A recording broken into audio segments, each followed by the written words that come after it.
A couple of things. Those of you that are guests with us, we have a drawing this week for $1 million annuity on Tuesday. All you gotta do is fill out one of these cards. I'm looking at G4 right over here. Look, if y'all would only 2 in it, you got a 50-50 chance. It's pretty good. But to fill that out, we just want to send you an email. Thank you for coming and put you on our email list so you know all what's going on. Also, those of you that are here most every week, this is how you let us know what's going on with your life. Like if you've got a new cell phone number or a new email address to add to the 42 that you already have. So, a couple things. Guys, Saturday night, we're going to go down and play billiards down at Trick Shot Billiards. It's free from 7 to 8 o'clock. So, plan to be there and come whack somebody with a pool cue. We'll have a good time. You got one of these when you came in? Yeah? Oofda? Okay? This is an announcement sheet. It's got all the gizmos and gadgets that you need to know for about the next month, including Chill and Grow, which is coming up not this Wednesday, but the next week. A couple of other things. Students, you don't have youth group, no access tonight, but there is worship rehearsal at 3 o'clock. Be here for that. A couple of other things I want you to know, just that's not on here. Those of you that are from the old school, meaning you were here for the last couple of years, every September we do a thing called Celebration of Friends. It's kind of like our annual anniversary of the church when it started, and it's always in September.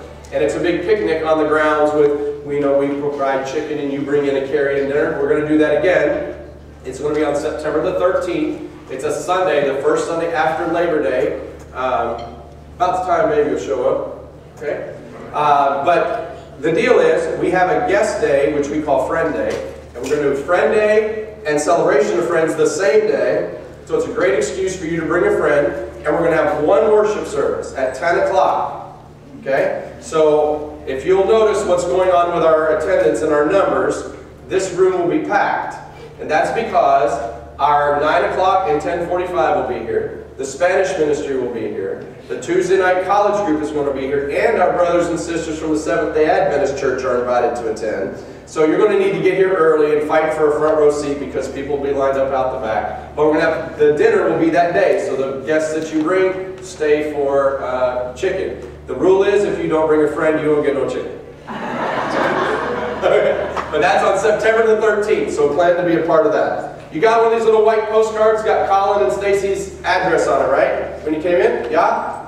Here's the plan. I want every one of you to take this home and mail them a postcard. You can give them your very best marriage advice or condolences, whichever you want. I want, when he opens his mailbox, I want it to like fall on the ground with so many of these postcards, just to pay him back. If you know Colin at all, he's a practical joker, and this is my way of getting back at him. The other thing, if you don't have his phone number, his cell phone number, either see me or Arlene, and while they're out on the boat, I want to fill up his voicemail box so that when he gets back, he's got like 98 voicemail messages. All right? There are more of those out in the end. Yeah, as you go out on the little tray, or on the little countertop, there's some more of those postcards. Okay, so I want to make sure they know they're really loved. You know what I'm saying? Lastly, maybe you got the postcard that has the new logo. This is the new series that starts in 3 weeks called Seek the Kingdom. This is something that the staff and I have been talking about for a long time. Pastor James and I have been talking about this for probably a year. And that is this, is that 55 times Jesus talks about the kingdom. He uses the phrase, the kingdom of heaven or the kingdom of God, 55 times. But only twice does he use the word church. Only 2 times is Jesus quoted as using the word. And the point is that Jesus came here to establish a kingdom. He did not come here to establish a church.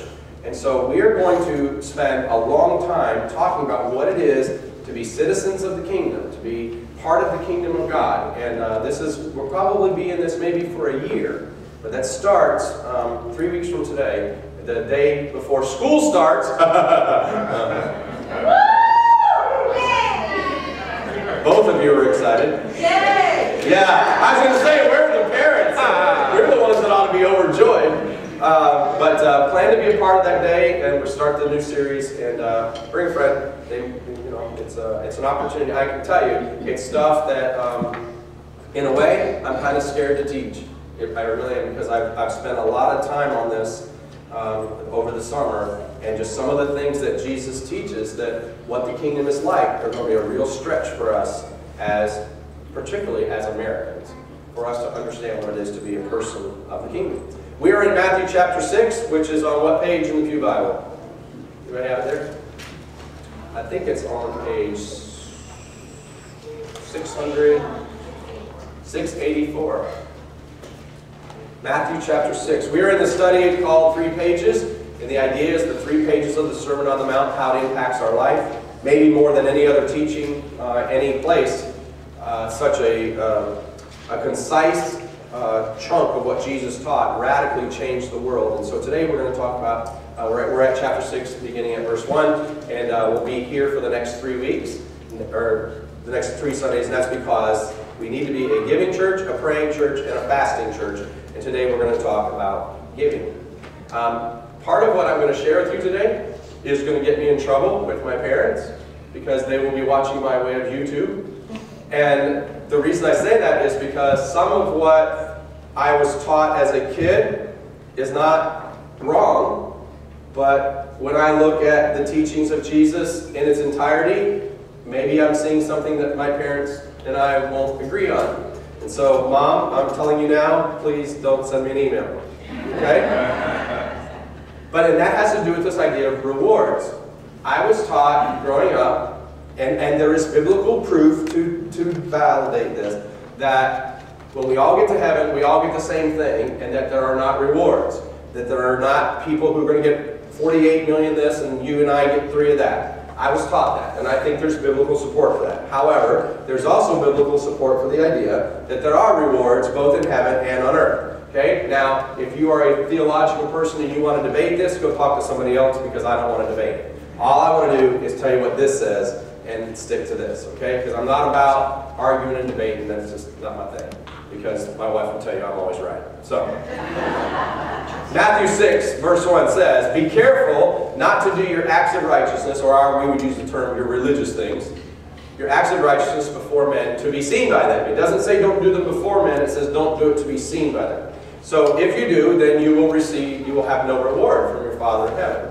So when, not if, when you give to the needy, do not announce it with trumpets, like the hypocrites do in the synagogues and on the streets. Why do they do it? To be honored by men. So I tell you the truth, they have received their reward in full. But when you give to the needy, do not let your left hand know what your right hand is doing. We've used this little phrase for 100 million things, that we're going to go do something in secret, but that's not what Jesus is trying to say. You'll see that in a minute. Don't do it so that your giving may be in secret. Do it so when you give in secret. So your Father, who sees what is done in secret, will reward you. And when, not if, you pray, do not believe like the hypocrites, or do not be like the hypocrites, for they love to pray standing in the synagogues on the street corners to be seen by men. So I tell you the truth, they have received the reward in full.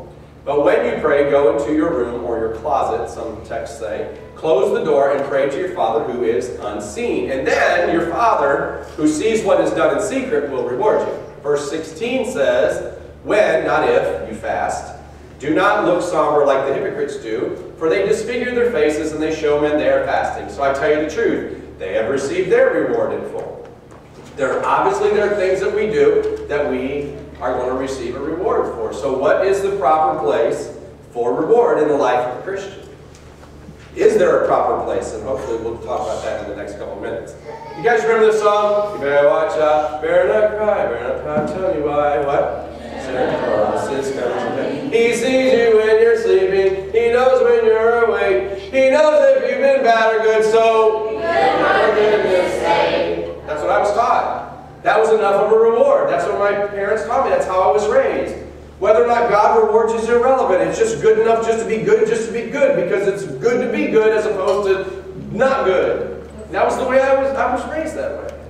And there were some of you that were raised the same way. Your parents didn't have to have a good reason to tell you ought to just behave yourself.